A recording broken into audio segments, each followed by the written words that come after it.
নমস্কার, আমি দেবজ্যোতি কুচবিহার থেকে।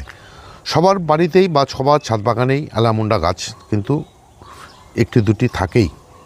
কিন্তু অ্যালামুন্ডা গাছকে যদি সুন্দরভাবে শেপ দিয়ে তৈরি করা যায় তাহলে দেখতে কিন্তু দুর্দান্ত হয়। তার কারণ হচ্ছে, আমরা সবাই জানি অ্যালামুন্ডা একটি লতানো জাতীয় গাছ এবং অ্যালামুন্ডা গাছে প্রচুর পরিমাণে ফুল ফোটে। কিন্তু যেহেতু লতানো জাতীয় গাছ, লতিয়ে গাছটি ওঠে, তাই ফুলগুলো যে এত ফুল ফোটে, কিন্তু এইভাবে ডিম পাকার শেপ নিয়ে যদি গাছ তৈরি থাকে এবং গাছে যদি ঠিক এভাবেই ফুল ফোটে, তবে তার রূপ কিন্তু একদমই আলাদা হয়।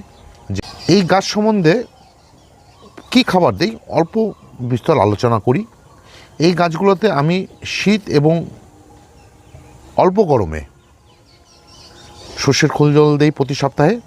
যখনই গরম বাড়তে শুরু করে তখন আমি কিন্তু এই গাছে বাদাম খোল জল ব্যবহার করি।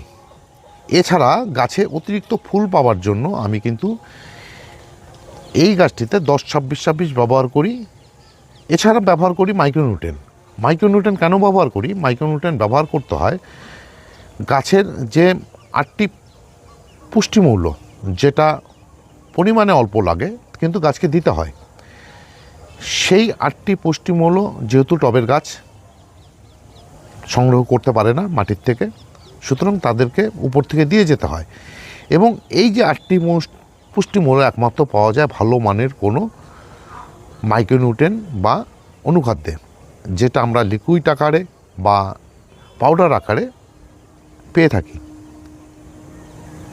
এইটুকু পরিচর্যার মাধ্যমেই কিন্তু আমার যে গাছগুলো, সে অ্যালামুন্ডাই হোক, অপরাজিতাই হোক, মধুমালতী হোক, রঙ্গন হোক, সমস্ত গাছের কিন্তু একই পরিচর্যা করি এবং এর মাধ্যমে প্রচুর ফুল পাই।